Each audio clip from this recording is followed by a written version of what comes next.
আপনি কি কখনো ভেবেছেন সরকার কিভাবে আয় করে, প্রতি বছর বাজেট কিভাবে তৈরি হয়, আর সেই বাজেট অনুযায়ী টাকা কোথায় কোথায় খরচ হয়?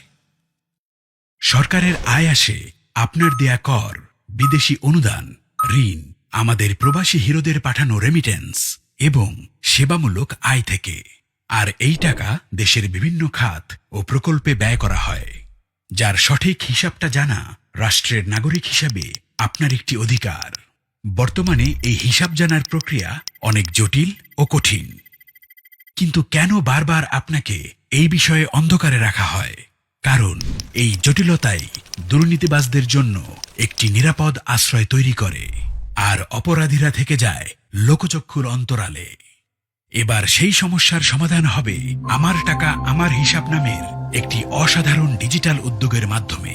এই প্ল্যাটফর্ম ব্যবহার করে আপনি সরকারের বার্ষিক আয় ব্যয়ের পুরো হিসাব দেখতে পারবেন, জানতে পারবেন সরকার কত টাকা কর পেয়েছে, বিদেশ থেকে কত অনুদান এসেছে, কত ঋণ এসেছে, কত টাকা এসেছে সেবামূলক আয় থেকে, এবং মোট কত টাকা রেমিটেন্স দেশের অর্থনীতিতে যোগ হয়েছে।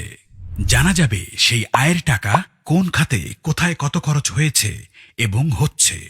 এমনকি নির্দিষ্ট এলাকা অর্থাৎ জেলা, উপজেলা বা থানা পর্যায়েও আয় ব্যয়ের হিসাব জানতে পারবেন।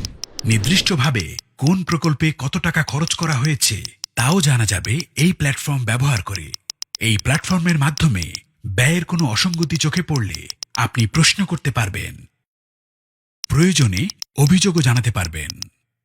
এভাবেই আমরা সবাই নিজ নিজ জায়গা থেকে দেশের আয় ব্যয়ের প্রতি সচেতন হব, দেশের আর জনগণের কাছে সরকারের স্বচ্ছতা ও জবাবদিহিতা নিশ্চিত করতে পারব। এই সুন্দর উদ্যোগটি সত্যি করতে প্রয়োজন আপনার একটি মূল্যবান ভোট।